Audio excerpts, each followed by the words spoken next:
in jihadi organisation.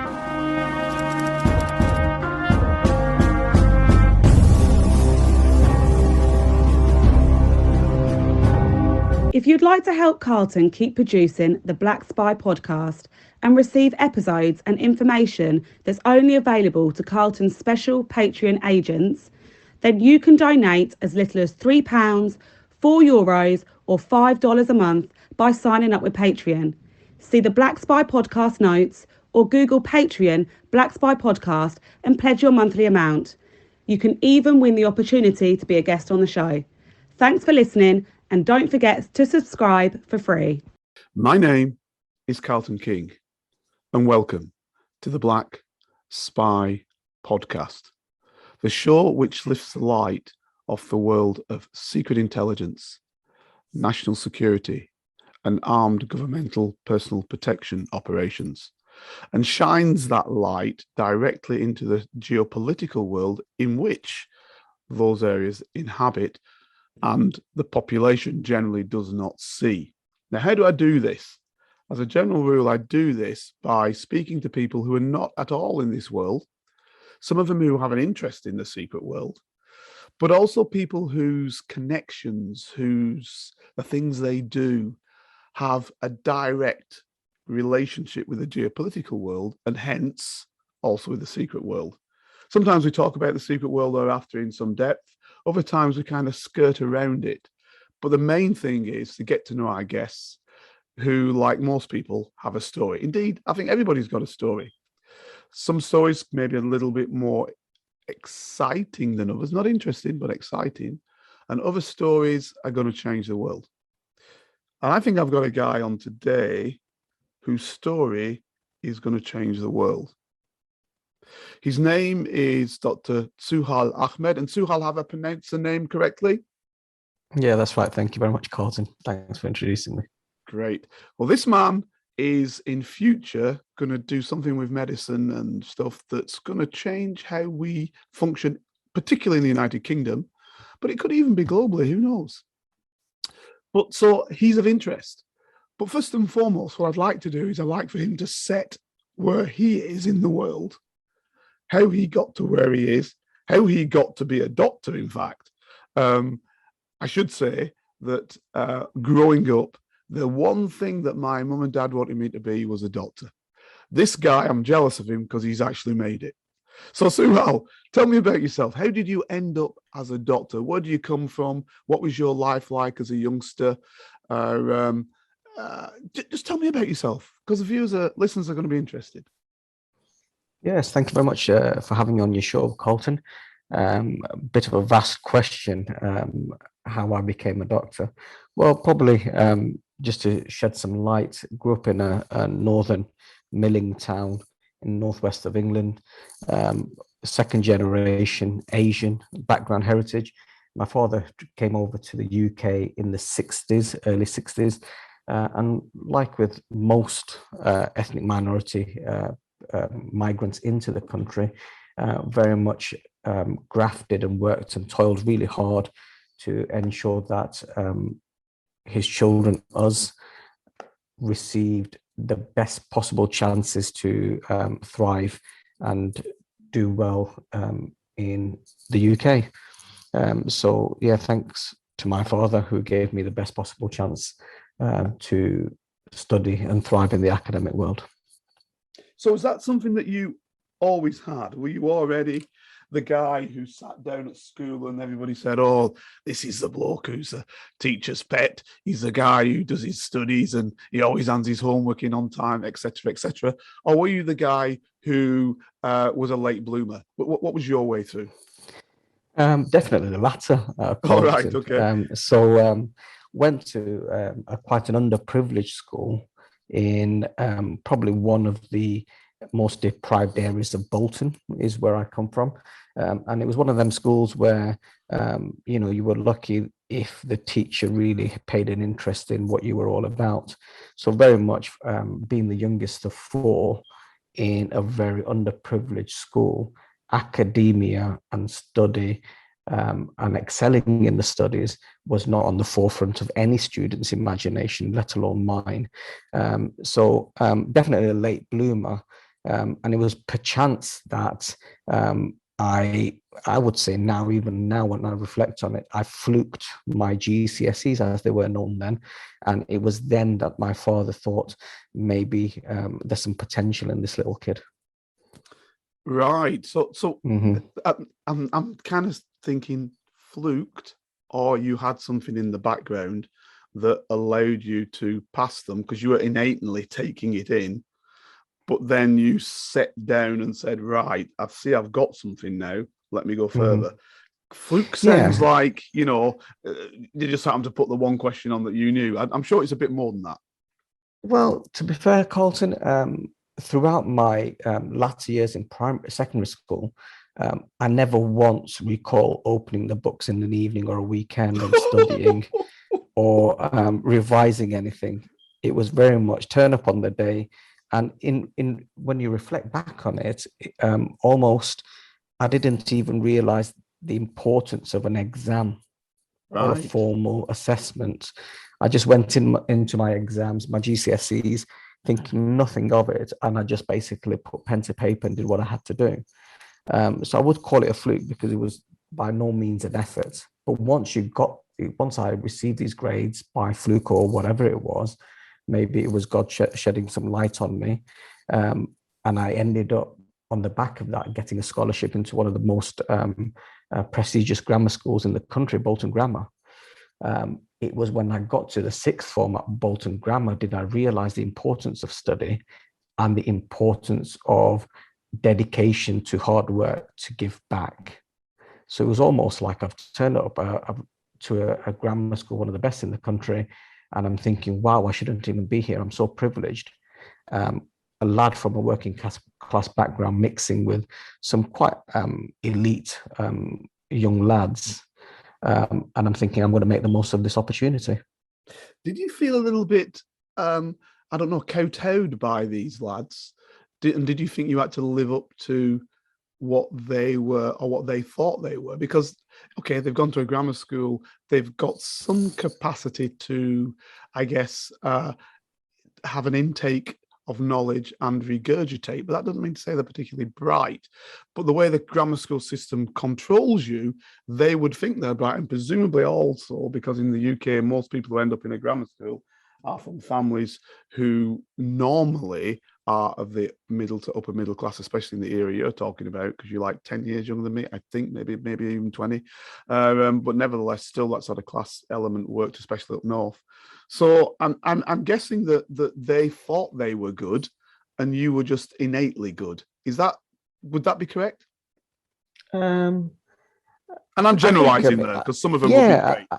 I think my subconscious self was dictating to me that, look, I've wasted probably, quote unquote, wasted 5 years of opportunity in secondary school, and I never really ever revised or paid attention to the academic studies. So now I'm acutely aware I'm playing catch up. Yes. And I'm trying to obviously catch up to the levels that these young men were at.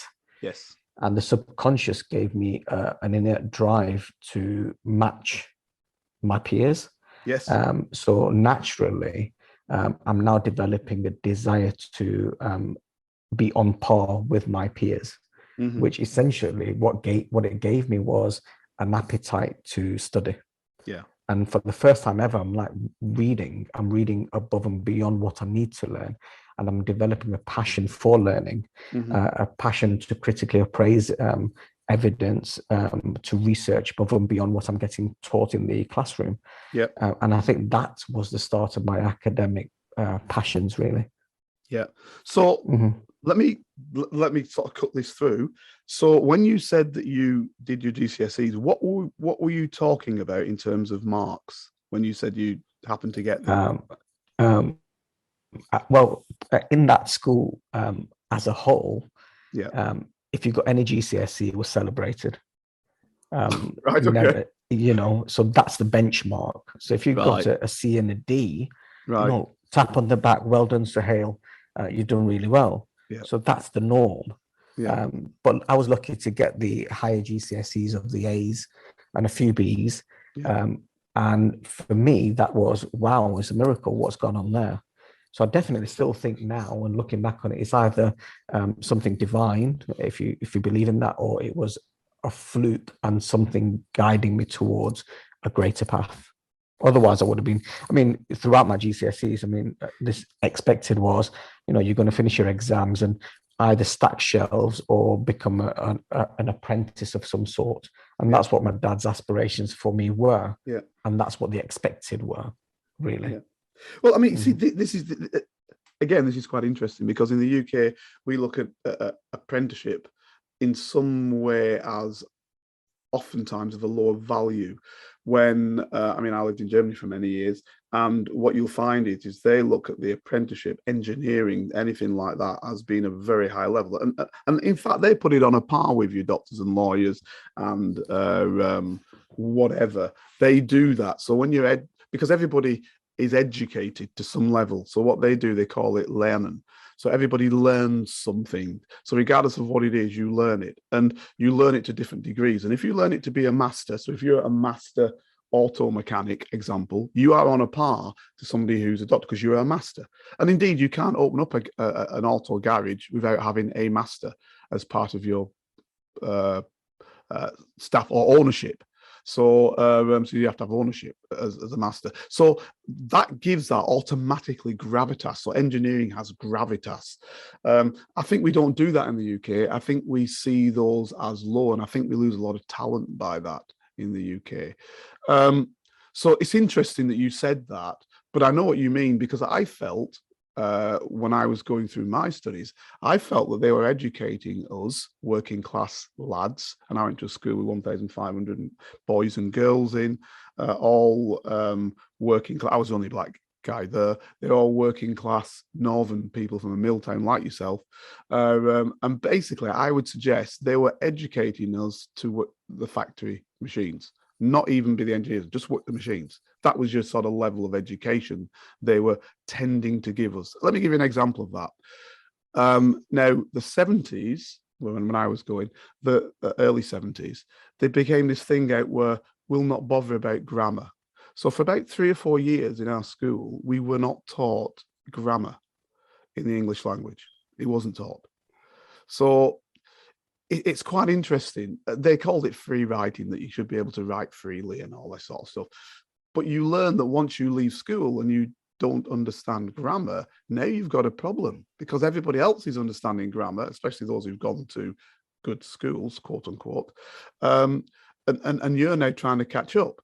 And this wasn't, your secondary modern school. This was a comprehensive, the new idea of Labour to give everybody opportunity. So you supposedly had people from a very good standard, which might have hit a grammar school at some stage, because we didn't have grammars in my particular area, and those from a lower level. So even that had sort of pushed, the educational system to a point where it wasn't looking at getting the best out of people.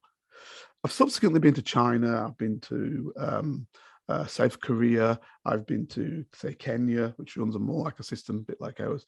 And what I find is, particularly in the sort of Chinese system, I went quite a lot.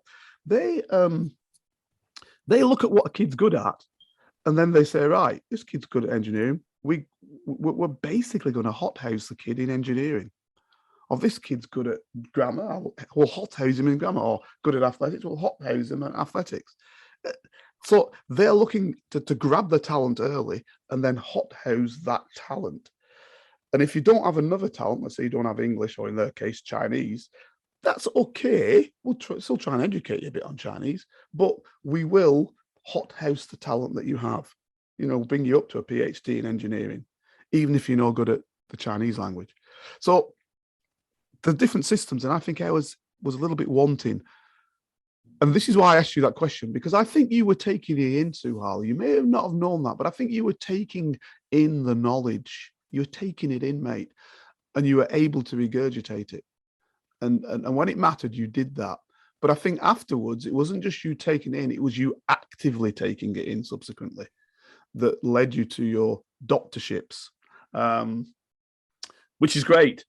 I mean, would you think about that analysis I've just kind of given you? Do you think that's true or not? Yeah, I think it's a fair reflection on the education system as it was then. I think, don't get me wrong, I think apprenticeships are now highly promoted, and the standards of these apprenticeships in the UK are changing, as is the education systems evolving gradually for the better. Going back to obviously your comments around me passively absorbing knowledge, I must have. Yeah. And certainly during the university days, I felt it was a breeze. The medical course for me, because it's sheer absorption of knowledge, is about volume of knowledge rather than, it's rather than, I would say, computing of knowledge. It's just regurg of knowledge. Came very easy to me. I'd agree with that. Yeah. I mean, now to me, the other factor with being a doctor, and which my parents always liked, particularly the old man, was that, frankly, whether you wanted to do or not, you helped people. And I think that that's something that he found would be great. You know, you're carrying out a profession which is aiding and assisting people to stay alive, as it's perceived, you know, to be healthy. And this is where I kind of want to go now, because we've got you going through your schooling, we've got you to university. And if you want to speak a little bit more about university, that's great. But I want to sort of look at when you hit your crossroads, you're at university. I want you to explain to people what it's like to become a doctor working through university, because I don't think many of us know, because we've never done it, and what the pressures are and what makes the direction you go into in terms of being a doctor. Because being a doctor is like being a police person. There's many, many, many different facets to it. So I just want to know how you choose the one that's going to be your direction, or whether you already go in with the mind of, say, let's be a generalist like a GP. Where does that sit? So from the university to the choice of what type of doctor, that's what I'd like you to explain for the kids now, particularly the kids who might be listening and thinking, I want to be a doctor. How do I achieve it? Yeah, I mean, for the young adults that are listening, medicine is a very noble profession. I still remember my very first day at university. There was a Dr. Young who gave us our first inaugural speech lecture. And the first thing he said to us was, this is a very noble profession. And we're very, very lucky that, one, we're practicing a profession where we're impacting on others and making a real change to somebody's health. Not only an individual, but the extended family, and by inference, obviously, communities. And he said, the second thing he said is, this is one of the only careers where it's recession proof. You're always going to need doctors. So not only are you, and you know, that was really inspirational to think that not only are you doing good, but you're getting rewarded financially for doing good. Yeah. And that was for me, obviously, with the scholarship at sixth form level, you know, it was about, you know, I've been given this opportunity, and not many people from my background back in the day, early 90s, would have had the opportunity to study medicine. So was it, you know, the mindset was always, this is for a higher reason, for a higher purpose, and it was about giving back to the communities. Now, with regards to choice of careers within medicine, you know, it's a whole portfolio of different careers you can go into, something that's non-patient facing in a lab studying histopathology or some sort of microbiology or something, to, you know, the generalist who's very patient facing, you know, family facing, community facing general practitioner. For me, my passion, youngest of 4, and had 2 siblings above me who were female, very much so my childhood was about, you know, doing the home economics, as it was then, cooking, sewing, and these sorts of arts. So I was very dexterous, and very early in my academic career, I still remember Alison Waghorn, who's a fantastic breast and endocrine surgeon, picked up on my manual dexterity, and she pushed me towards and encouraged me towards a surgical career, which was a natural fit for me. So I was very dexterous, and I was really good in the theatre. So how did they find that out, Suhel? Sorry to break in. How did she see that you were dexterous as opposed to maybe somebody else standing next to you? How do they see it? Well, as an undergraduate, sometimes you're lucky enough to assist the lead surgeon in theatre. And I was very lucky that Alison was a very nurturing and very supportive educator. So she would get me in the theatre, and I would be essentially scrubbed up assisting her in theatre. And I was closing up and opening up. And naturally, she saw that, there was some element of dexterity in what I was doing. And she said, "You're a natural surgeon, Suhel." That's what she said. Can I ask you a question, Suhel, again? Sorry, I'm breaking in because I'm thinking how the listener's thinking. When you're sewing somebody up, is it just like sewing a pattern with, I don't know, material? Is it the same or? Very, very similar. Very, very similar. Lots of similar principles. Obviously, there's different complexities around the type of stitch you do, the type of knot you'll do, depending on the, the body layer that you're cutting or you're stitching back up. But the principles are very similar. You've got a needle, you've got a thread, and close it up. And there's obviously different stitches and different knots, similar to obviously when you're sewing or doing some crochets or something like that. So that's why it made sense when you were saying you followed your sisters earlier on, doing what they were doing, sewing and cooking and the likes. So that was an absolutely correct, direct relationship. You had learned that skill from them, sewing, and then you were putting it onto a human body practically. Indeed, yeah. I mean, must have picked up some skills as a child growing up with two elder sisters, and naturally must have retained that knowledge of them skills. So when I came to do it in real life on a real human, them skills were transferable and they came natural to me. Incredible. Can I also ask you another question relating to that? What is the fear factor like? You said Alison said, "Come on in, help me out. You open up or you saw." Obviously, you'd gone through some sort of studies to show you how you do that, probably working on some meat of an animal or something. But when you're doing it on a human, do you feel the fear factor of getting it wrong? No is the honest answer, Colton. It's interesting. I don't know if others do or others don't, but myself, I think my DNA is nothing's not doable. Everything's doable. If somebody else can do it, so can we.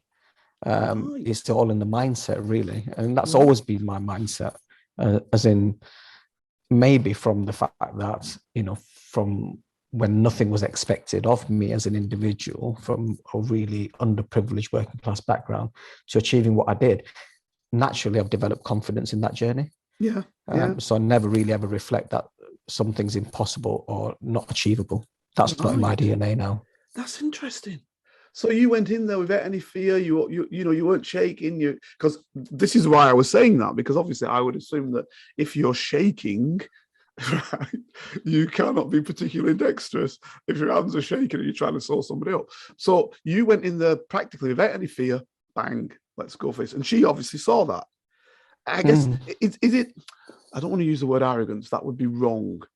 The reason why I'm again saying this, my mother was a nurse and the likes, and she had said to me that some of the surgeons in particular had a poor bedside manner and seemed to be, I don't want to use the word arrogant because it's a wrong word. Let's say confident, potentially even overconfident, confident, which, all the greats need confidence. And they have this. So you're basically saying to me that confidence is something that another surgeon might see and is a natural phenomenon, of natural element that says you can be good.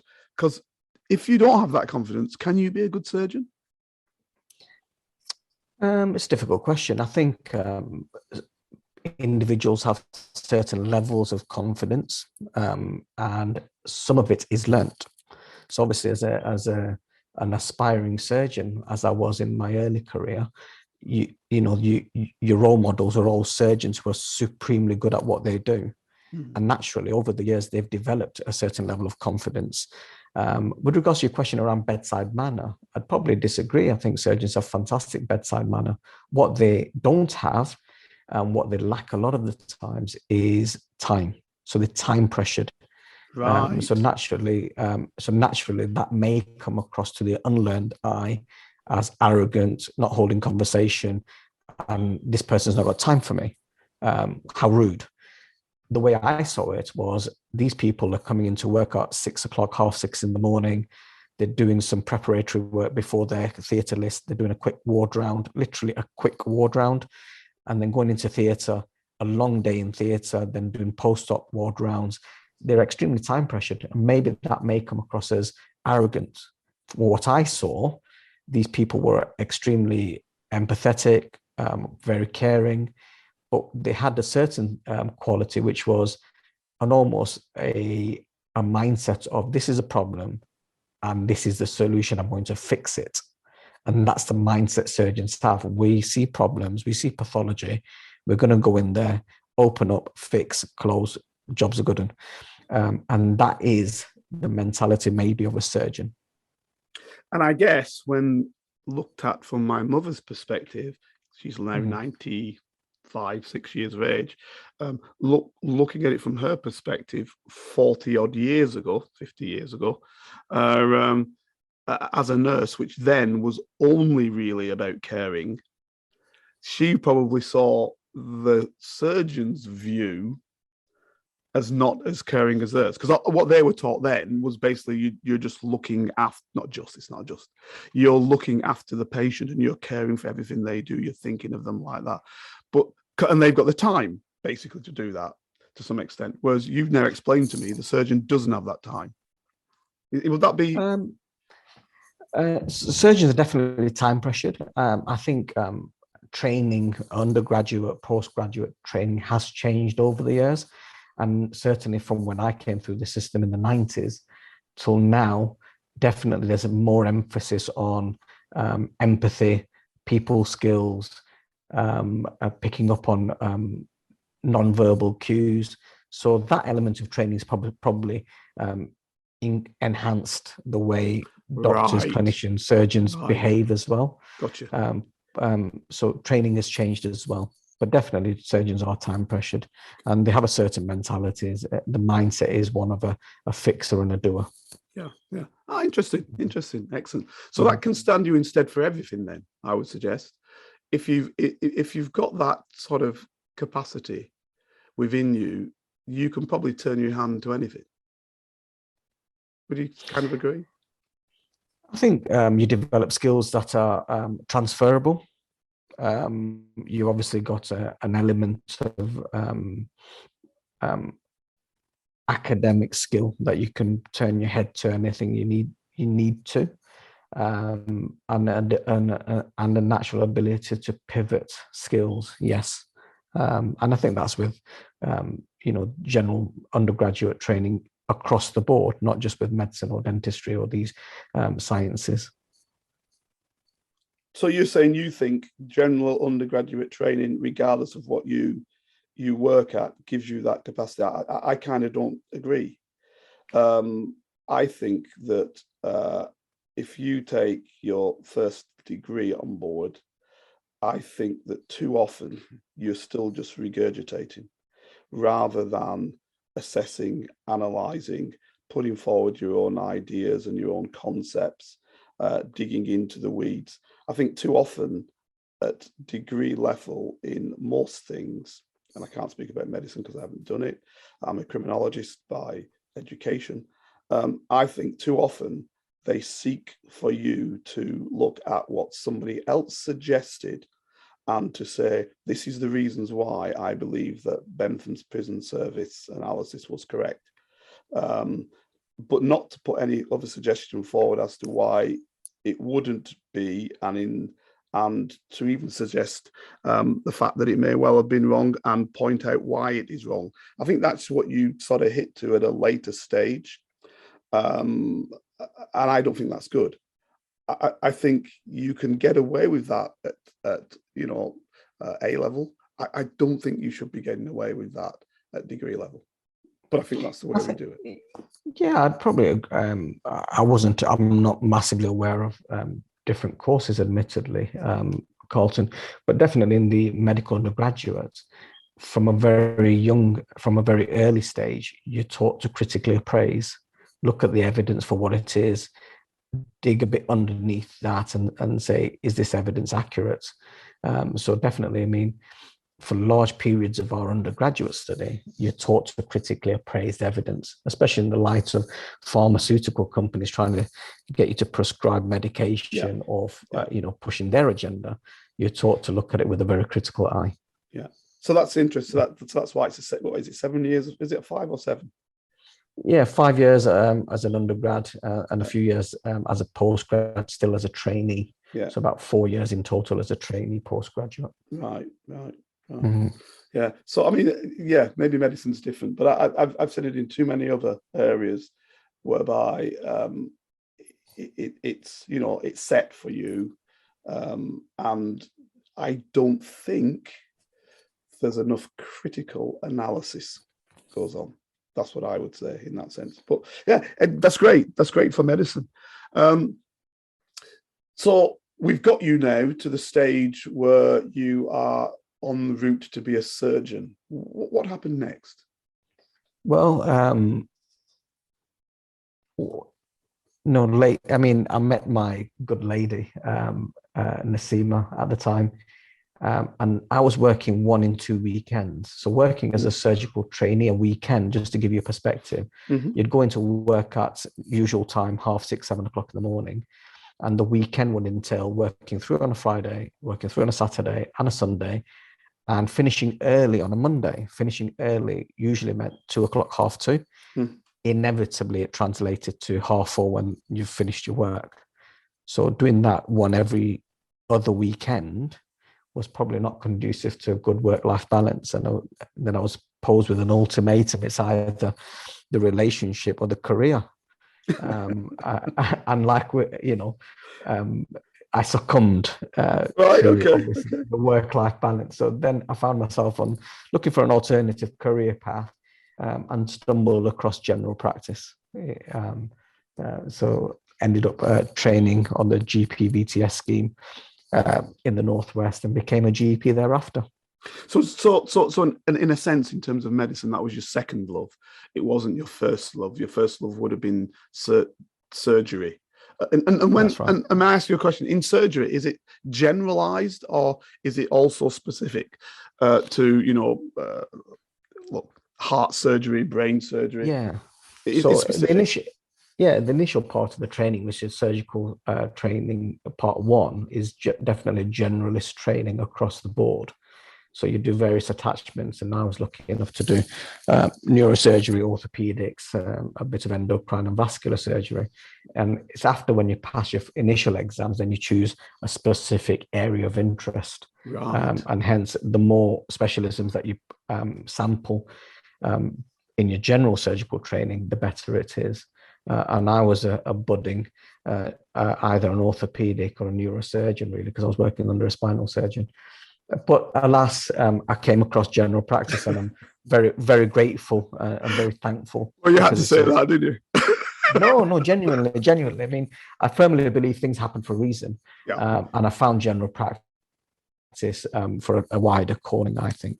Okay. Yes, okay.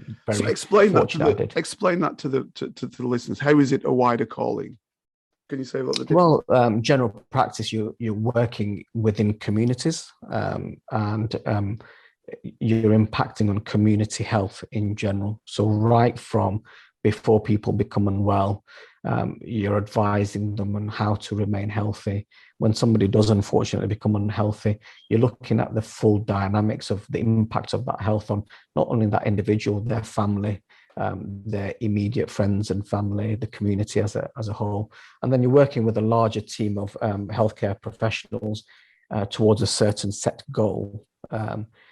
It's very enlightening, and it's great what family practitioners and the general practice and primary care are doing in general. So, I found it an absolute revelation just to sit back and listen to people and the psychosocial elements of people's health and well-being. I found it's a fascinating subject matter. So really proud and thankful to be a GP. So would you say, though, that there are in the medical world, there are the rock stars who would be the sort of surgeons, and then there's the more generalist musician who would be the GP, or that it's perceived that way? And would it be perceived that way even within the profession? Yeah, it's perceived that way. I mean, you've got rock stars, and we've got I'd call them the supporting acts, or the guys in the background. But definitely the underpinning of healthcare in general, as I see it, the bulk of the heavy lifting is done by primary care GPs, and obviously their colleagues in primary care. But even still, I mean, even as a GP, working as a GP, you know, it was the surgical head that was in me. Many a times I found myself frustrated. And many a times I thought there's better ways of doing things. And the current systems as they were then, they were inefficient, repetitive, and probably not good use of resource in terms of time, money spended on service delivery. So yeah, I was a bit frustrated as well. Now, this is a great segue, because the reason why I wanted you on, and I've been chasing you for quite some time now to get you on the show, is really not because of what you've done. And no disrespect to that. I'm actually just setting, if you will, the paddy field in which you're growing your rice. What I want to actually speak to you about, and what I want listeners to learn about, is the rice that you're growing and the different varieties of rice that you're trying to bring about. And I use rice because rice feeds roughly about 3/4 of the world. So what you're trying to do now, subsequent to being a GP, is to digitize, to patient center, to expand on what is the present latency of capacity, which we have hit in the NHS now. And so what I'd like to do is speak about where we are with the NHS now in terms of its ability or lack of ability to deal with patients at primary care level, and definitely preventative medicine level, and then speak about, or begin to start speaking about, what you think you can do, or what you're putting in place to do to try and change that. Yeah, just before I talk about that, Colton, I'll talk about my early career in general practice and how I got to this stage. So as a GP, you're really fortunate. I mean, not many people know this. All general practitioners are actually self-employed, and they're not employed by the NHS. It's very true. Yeah, absolutely. I didn't know this. Yeah. And GP practices are actually self-governed private entities delivering care. So I found myself as a GP then juggling work-life balance again. Nasima had a child, so she's working 2 days, I'm working 3 days. And the 2 days that I wasn't working in general practice, you know, I was looking after our eldest Hamza. And while you're at home looking after the little one, you're looking at alternative career paths and utilizing your time better. So I stumbled across a role in becoming part of a leadership team delivering digital health. It was online pharmacy in them days in 2009 to 2010. And this business was delivering virtual care, albeit quite rudimentary, and delivering prescription-only medications to people all across the UK and parts of Europe as well. So that really opened my eyes into the art of the possible. Yeah. So that career then expanded into delivery of clinical staff, delivering clinical services remotely. And is that the sort of locum? Is that what they call it? Yes. Right. So part of my role within this online healthcare provider was to arm the provider with clinical staff to deliver services. So I'd open my black book out, and I'd introduce clinicians that I studied and trained with. Inevitably, they were dispersed across Lancashire, the Midlands, Yorkshire, and they'd be delivering care remotely. So when I left the original post with this online provider, I decided, digital's the way forward. Opened up my eyes into the art of the possible, opened up my experience and horizons into digital healthcare. So our very first venture into the digital space was to provide healthcare staffing solutions into the NHS through a digital means, almost Uberizing the clinical staffing solution pathway, which was very, very successful. Within a few years, we had 4,500 clinicians on our books. So you formed this, Suhel. You formed. Yeah, that's right. Yeah, I was very fortunate myself, and fellow founder at the time, Jonathan, founded a tech-assisted recruitment solution, which became really, really successful. And naturally, probably the entrepreneur hat in me thought, where's the next opportunity from this? Because you've got 4,500 clinicians working on this digital platform. And naturally, as part of that, you're seeing the availability and the rotas of all these clinicians. Yes. Some of them very similar to myself, working 2 days a week, 3 days a week in general practice, and having 2 days commitments at home. So you're then thinking, how can I offer these clinicians an alternative income stream? And there came the idea of, in 2017, for an online and video consultation solution. You may have heard of some of the inspiration for me at the time was the likes of Babylon. So Babylon obviously is now one of the unicorns coming out of the UK, and it's got a firm footprint in the US as well, delivering virtual and online consultations to the masses. And hence we came up with All Day Doctor, which has seen decent and steady growth, and established itself nicely. Yes. So can you explain what it actually does, though, this All Day Doctor? I mean, and who is accessing it, and how can you access it? Yeah, so All Day Doctor is an online virtual GP solution. So it was originally designed to provide a wellness solution for corporates to adopt on behalf of their employees. And the concept was very much similar to a WhatsApp video call or a FaceTime video call, coupled with a very sophisticated back engine, which is a electronic patient record, where clinicians can speak to patients, employees in this instance, and deliver a consultation, deliver prescription, sick notes, referral letters, and the like. And who pays for this, Suhel? The company paid for it, yeah? Is that how it works? So the original concept was around employee wellness. So there's lots of study and lots of research and lots of evidence that states that provision of a wellness solution to corporates of this nature reduces sickness and absenteeism, reduces presenteeism, and it all in total improves employee engagement as well. So we've got various routes to market and various models. Either an employer pays for it, or it's paid through various insurance schemes, or whether it's an income protection or a wellness insurance scheme.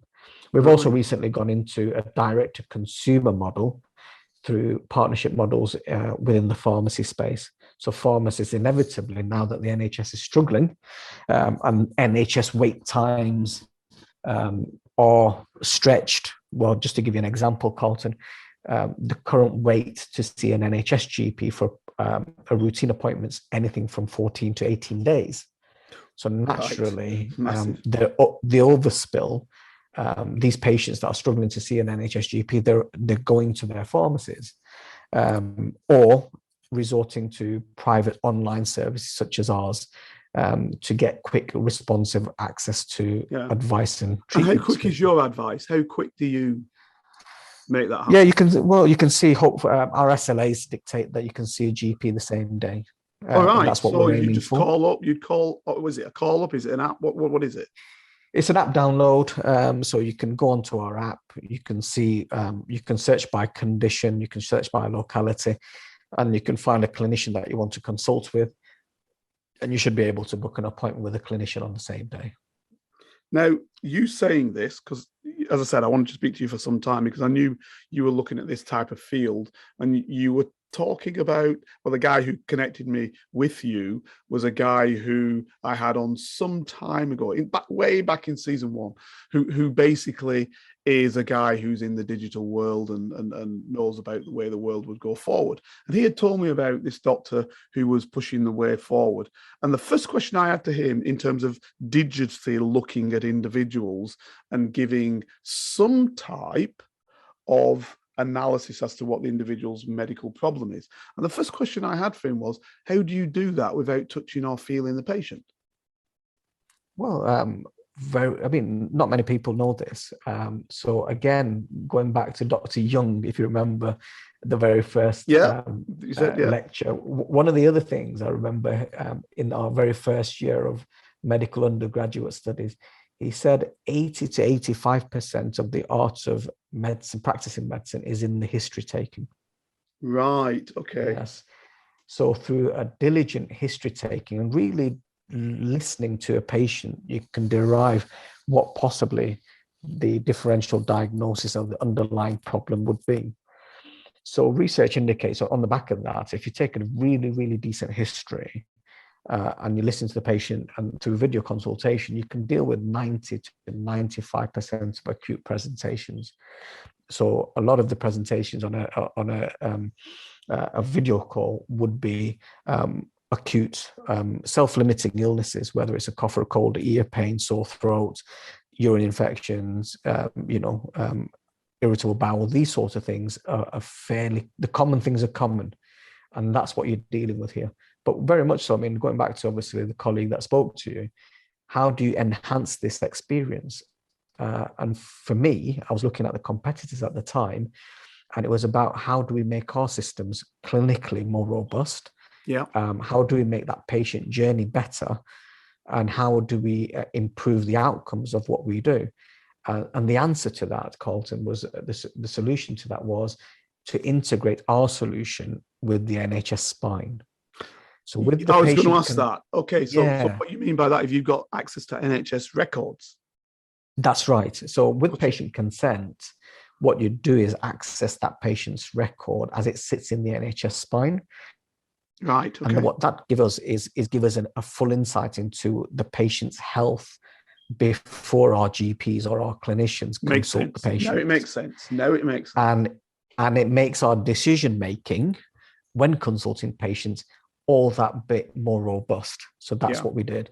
So unlike all our competitors, what we decided to do is go through all the assurances and the governances to ensure that we satisfied NHS regulatory. And how difficult is that? Procedures. Because sure, the NHS can't give anybody people's records. I mean, that would be crazy. So yeah. So how difficult is it to get? There's two things I was going to ask, because they're just, as they come to my mind, I just ask you. You can see what I'm like. So first and foremost, the NHS can't just give you a whole load of data on 68 million Brits just like that. Surely that can't happen. So you have to jump through many hoops, I'm guessing. So if you can explain those hoops. Secondly, is we are now all, I would suggest all of us throughout the United Kingdom, aware of telephone consultations. So presently we just, you can't see the doctor, as you said. You often have the first consultation in a strange way. And this is what I said to an NHS secretary when we phoned up. I said, you're kind of providing a consultation here, but you're not medical. She said, well, I'm basically triaging.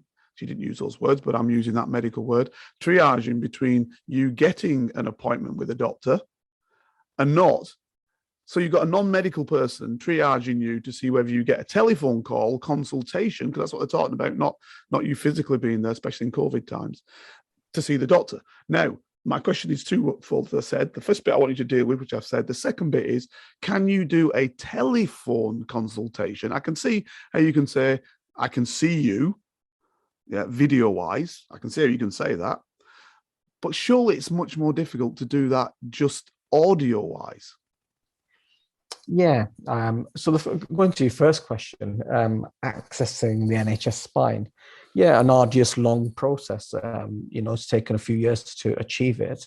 And part of the journey, and a lot of the journey, is about assuring the NHS on our compliance frameworks, the assurances that we can give in relation to data, where it's stored, how it's stored, privacy, and all sorts of various assurances that we gave to the NHS before they allowed us to integrate with the GP systems of choice. So it was an arduous process, but now that we've achieved it, the next, it definitely gives a better patient experience. On the back of that, Carlton, I mean, now that we've achieved it, we realize that our software is now to a standard where we can supply software into the NHS. So it's given us another feather in our cap. So we've now got software that we actually provide into the NHS and help NHS bodies better communicate with their patients. So going on to your question, to you, seen what you're doing, and then said, "Can we use what you're doing to improve the NHS rather than the other way around?" Yes, I mean, so they're looking at providers in the private space on how they're delivering care, and definitely during COVID, it's rapidly accelerated the way the NHS looks at private providers and their solutions, and how we can help the NHS deliver some of their blockers and pain points within the NHS. So video and online consultation was a biggie, especially during COVID. And there's now a special framework where NHS providers can procure off. And we're very fortunate to be on part of that framework. Super. And going back to your second question, Carlton, regarding the difference between telephony and how you describe triage and actual delivery of care through video, I think what you miss in the telephony with audio only is the subtle body language, the non-verbal cues, the facial expressions, the patient sweating in the background, or mild gasping for breath, or the changing color, or the demeanor. Just eyeballing someone adds a lot more to the consultation. It goes back to what Dr. Young mentioned in relation to history taking and non-verbal cues. It's amazing how much you pick up and how much that looking at somebody while talking to them gives you in terms of insight and decision-making insights from a clinical point of view. Right. Okay. So why is it that the NHS wasn't or isn't doing video consultation? I think a lot of things. I mean, the video consultations has been made available to the NHS. The adoption, obviously, there's an adoption cycle. There's leaders, early adopters, and there's laggers.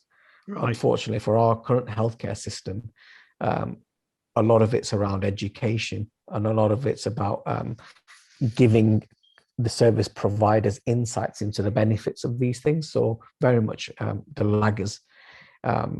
If you look at industry and commerce, some of the stuff that they were doing in the late 90s, early 2000s, late 2000s is the sort of stuff that's now coming into the fore in the NHS space.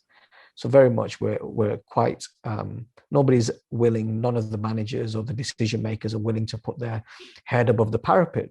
So to make bold decisions to make our NHS digitally advanced and forward thinking.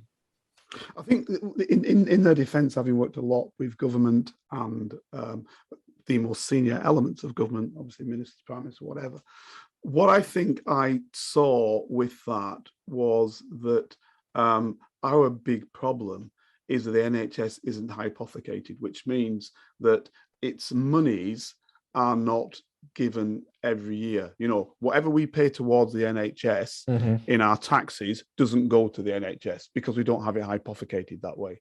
It's the government who decides, you know, this year we're going to give them 10% or 2% more or zero or minus 4%. Whereas if you look at a country like Germany, example, they take the health service, regardless of which one it is, because in different states they have different, split into lender, they have different companies that may deal with it, but they're basically quasi-public, it's quasi-NHS. But all of the money, the percentage that you pay from your salary, all of it goes to their NHS. And politicians cannot yearly play around with that. It's something that, you know, if you earn, let's say, 100,000 euros, you're going to pay 20,000 euros to the NHS, their version of the NHS. If you earn 10,000 euros, you're going to pay 2,000 euros to the NHS. You're going to get exactly the same care, right? Mhm. But all of that money goes to it. They can't turn around and say, you know what, we need to improve our nuclear weapons system. They don't have one, but we do. So I'm saying it from our perspective. So therefore, this year we'll give them less. Don't work like that. It's hypothecated. And I think one of the problems is because you can't do that, you can't easily look at 5-year expansion systems because you don't know how much money you're going to get. You know, there isn't, and I'm guessing people who are in the system, and I think there's many more administrators now than what there used to be. I'm guessing these administrators are looking at how can I prove I'm worth my £200,000 a year now, not I'm worth my £200,000 a year in 5 years' time. And I think that's a problem for us. I think you're quite right. I think you've hit the nail on the head. But increasingly, I mean, there's been a recent restructure in the NHS. And I think increasingly we're going to be looking at the spend of public resources a bit more critically. Mm-hmm. Certainly the NHS now, I mean, if you're aware of the ICS structure, the way... No, can you explain that for the listeners, please? Yeah, so the NHS have recently undergone a restructure, and this April was the rollout of something called the integrated care services, so which are central bodies that will look after a whole geography, as it were, everything from primary care, secondary care, and even aspects of social care. So it comes under one umbrella, and the central decision makers are responsible for budgets across that patch. Right. So it brings the healthcare systems working more integrated, really, brings organizations, the planning, the buying, the providing of publicly funded healthcare more central. And surprisingly, a lot of these ICSs are advised by non-governmental private sector organizations. A lot of them are advised by, you know, people like Centene, for example, from the States, whose model is around, let us help you spend your money in a more concerted and business-like way. And the model is around cost saving, and, you know, our revenue, as in the advisory revenues, around the percentage saved cost saving. So it's almost Suhel, are you saying to me that we are privatizing the NHS? Is that what you're telling me? I'm not saying we're privatizing it. I mean, aspects of our NHS have been delivered by private entities a long while ago. So I'm not saying we're privatizing it. It's just probably an extension of what we were previously doing to ensure healthcare organizations are operating more frugally and providing better value for money. But let me put it this way to you, Suhel. I can see you as an NHS body, National Health Service body, going out, getting private assistance in. That's not what you're saying to me under this ICS, as you called it.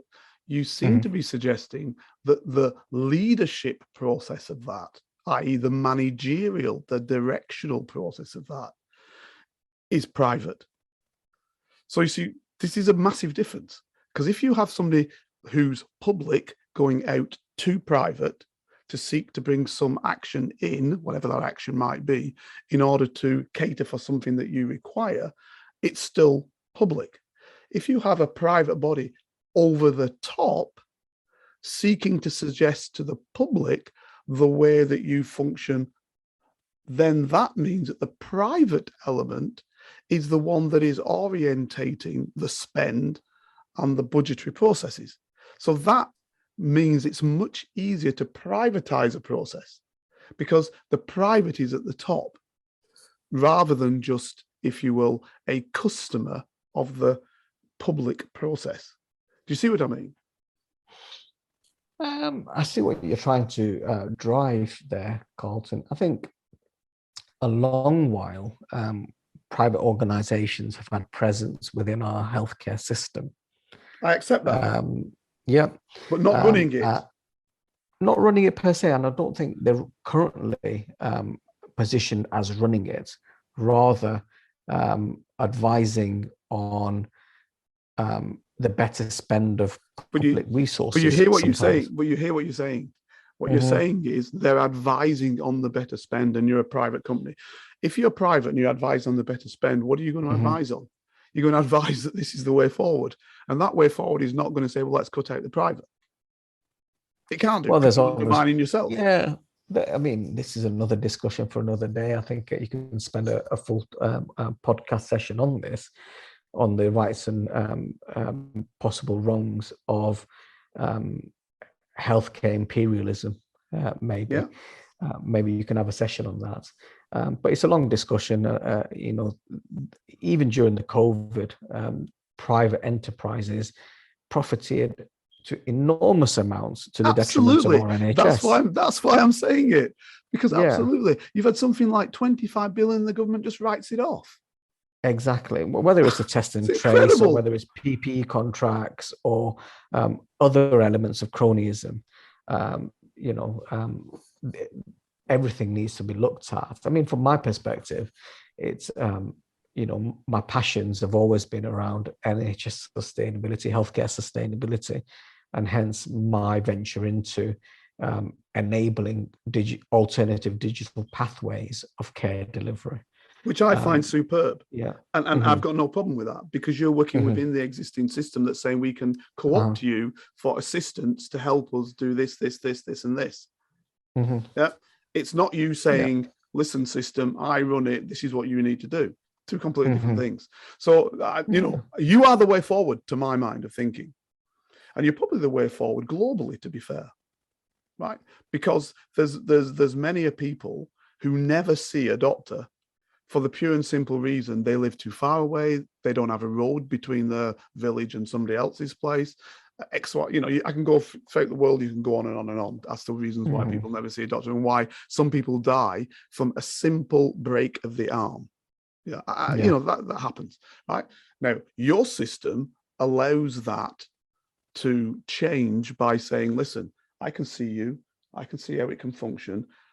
Maybe the local nurse or person with some sort of nursing medical skill doesn't need to be great. This is how this will function. Look and watch. And that's what interested me. That's why I wanted to have you on the show, so I can see that. That's beautiful. I've got no problem with that. It's the other side that might be a bit problematic if we don't grasp it. Now, don't get me wrong. I'm not saying again that private is necessarily wrong. It's just the private model.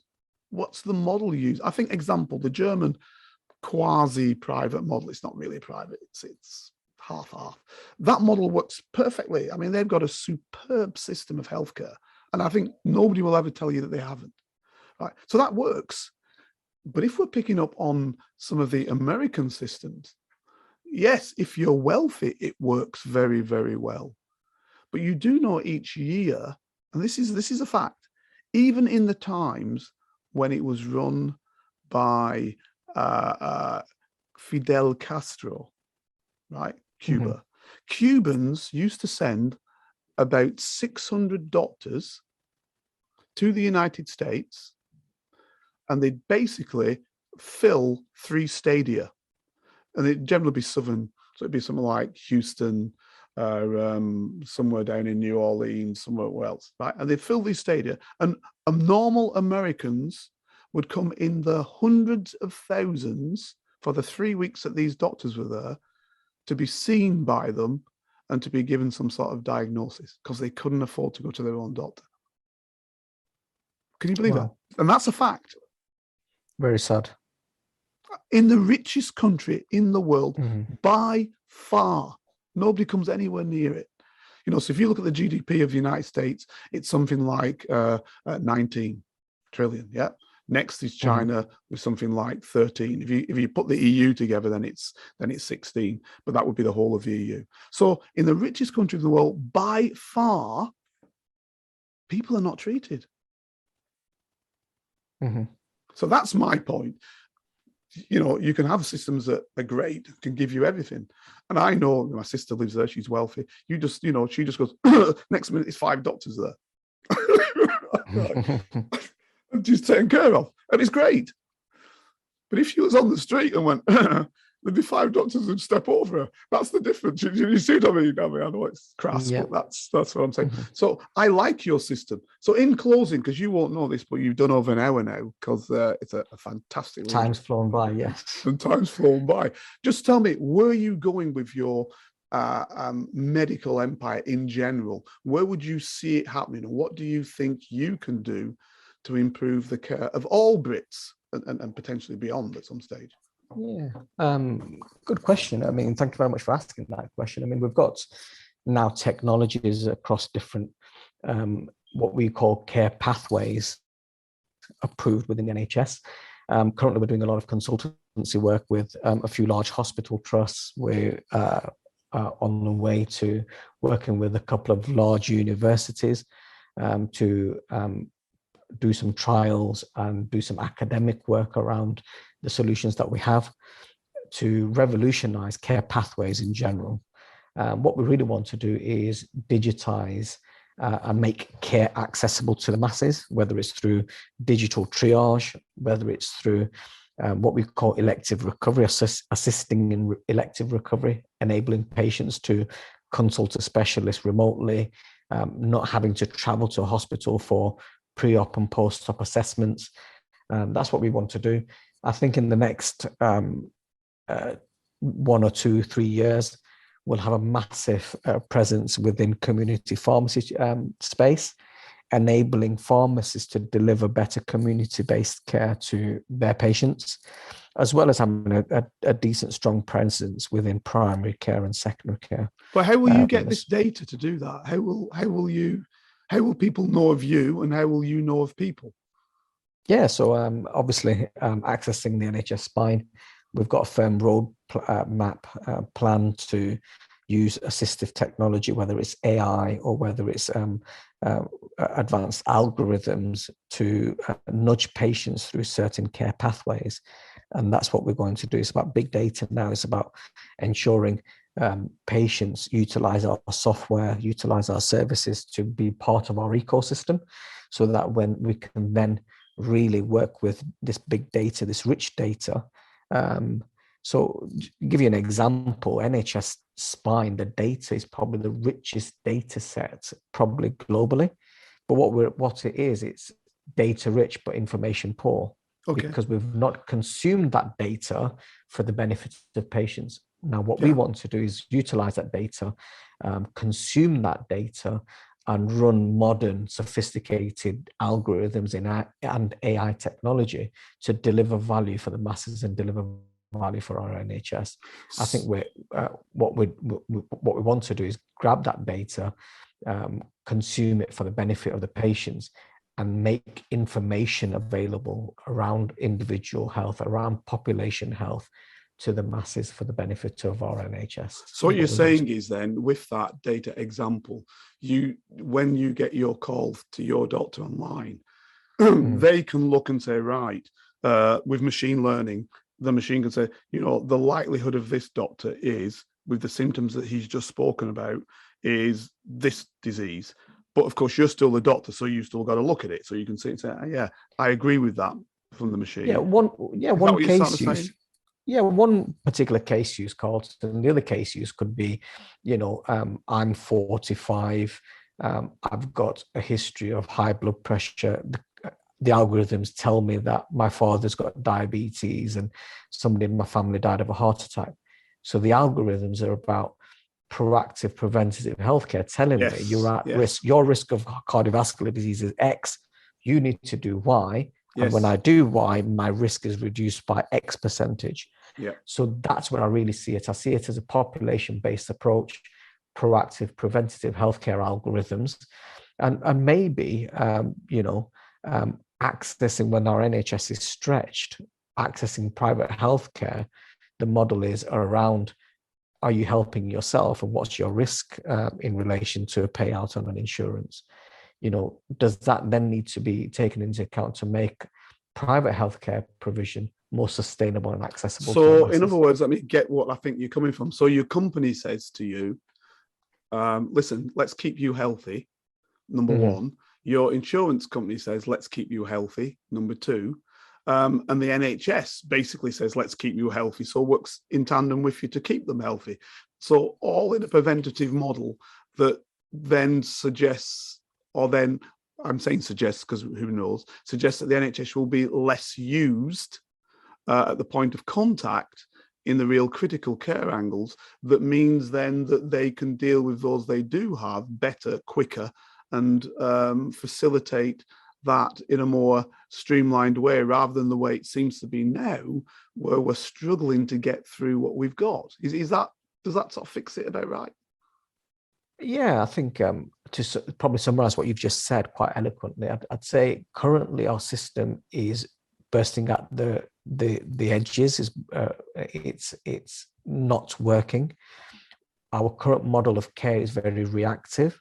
So anybody who's got a cough, anybody who's got a cold, anybody who's got the slightest of ailment either rings up the GP or the out of hours 111 service or pitches up at A&E.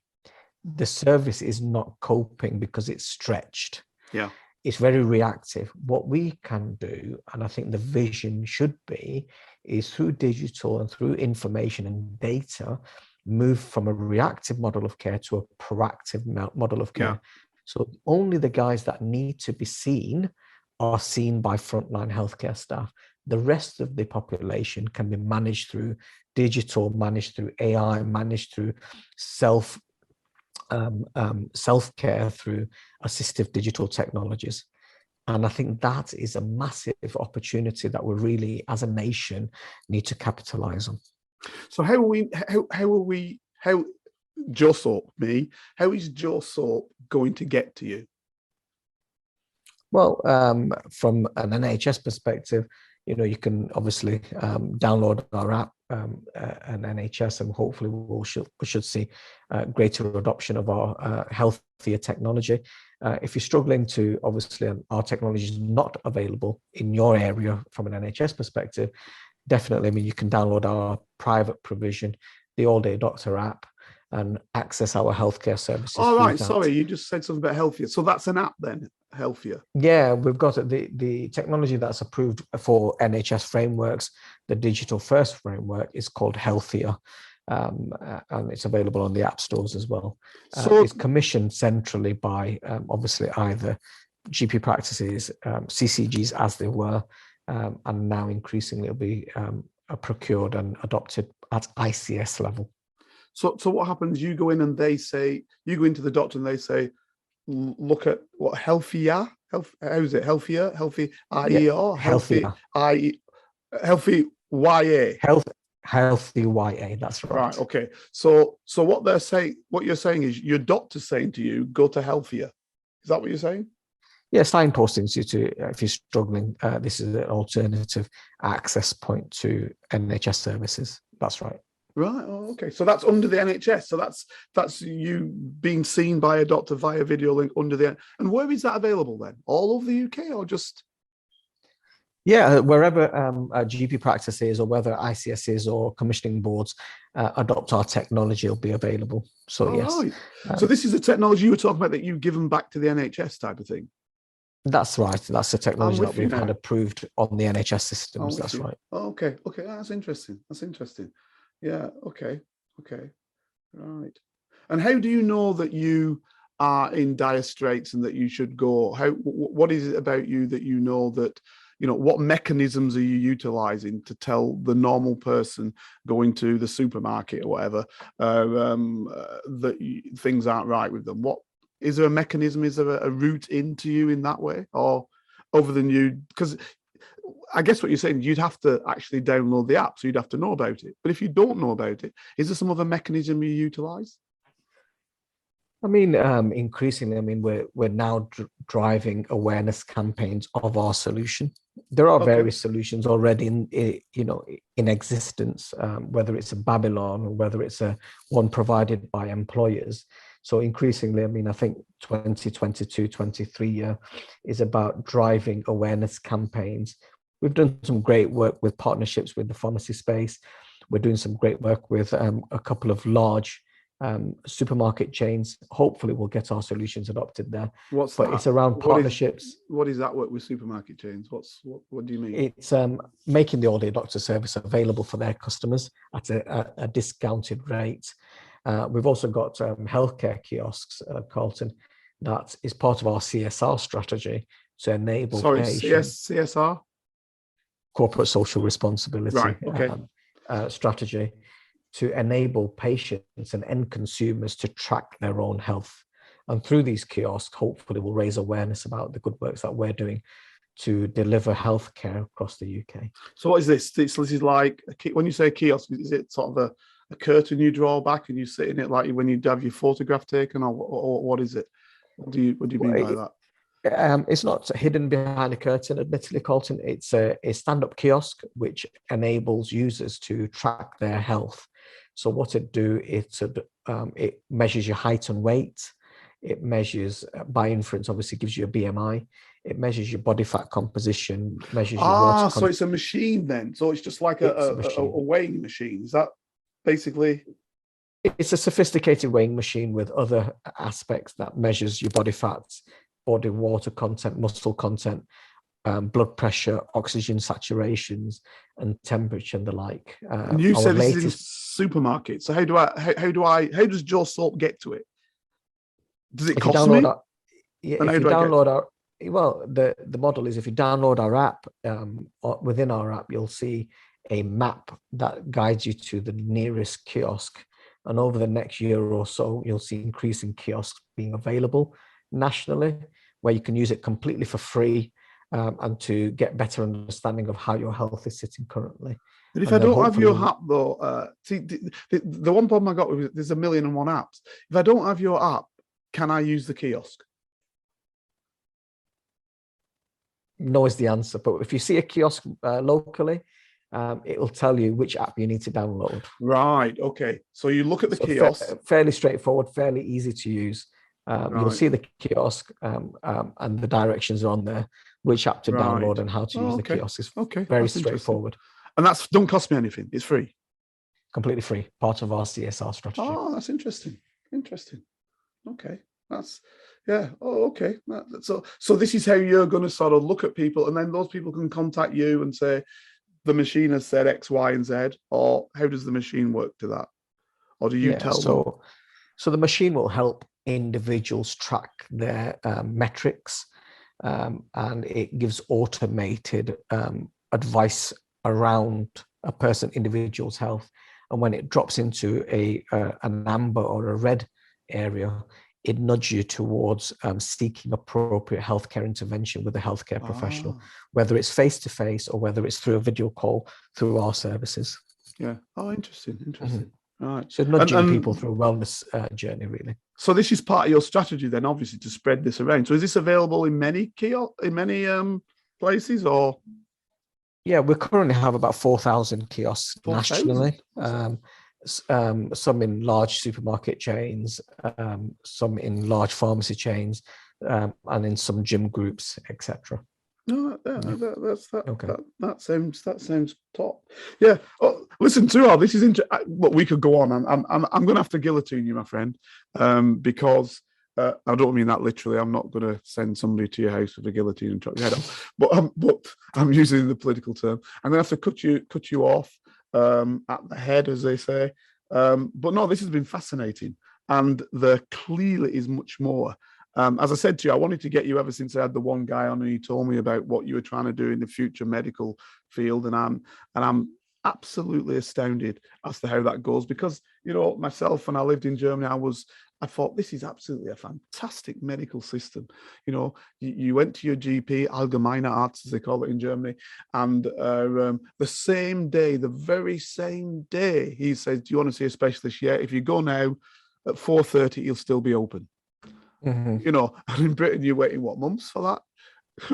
So it's a stretch system, Carlton. It's a stretch system that just needs evolving and bringing. And that's the point I'm making. Modern standard, yeah. Because they were doing that 30 years ago, right? Just that quick, like that 30 years ago, because the money was hypothecated. It was spent for it. It was doing. They knew where it was going. They could set it up. We seem to have gone down a route where that isn't the case, and that's lessened our capacity. Don't get me wrong, our service is good, but it's lessened our capacity to make it what it could have been and what it should be. And when I spoke with the other guy I had on my show, which is Mike, I don't even know the fella. Anyway, when I had him, he was suggesting that, you know, there's a guy working on something which could actually revolutionize how we function and get that type of functionality the Germans have got into our health service, which would be great. And I don't see why we don't deserve that, because I think we do. So listen, ladies and gentlemen, you've been listening to Suhel. Thank you very much, Suhel. Thank you very much for having me on the show, Carlton. A pleasure. And if you are thinking about it, if you have any problems with your health, you just look through this. I think I'm right in saying you could look through All Day Doctor and find out what it's about. You could download the app, I'm guessing, because he said it's in the App Store. You know, what he's basically saying, as I understand it, and why I want him so is look after your own health. That's what he's basically saying. Preventative medicine. I think, I don't want to, is that right, Suhel? Very last? That's right. That's right. Definitely. Yeah. So you need to do that, guys and gals. And listen, I will see you again next week. If you'd like to help Carlton keep producing the Black Spy podcast and receive episodes and information that's only available to Carlton's special Patreon agents, then you can donate as little as £3, €4 or $5 a month by signing up with Patreon. See the Black Spy podcast notes or Google Patreon Black Spy podcast and pledge your monthly amount.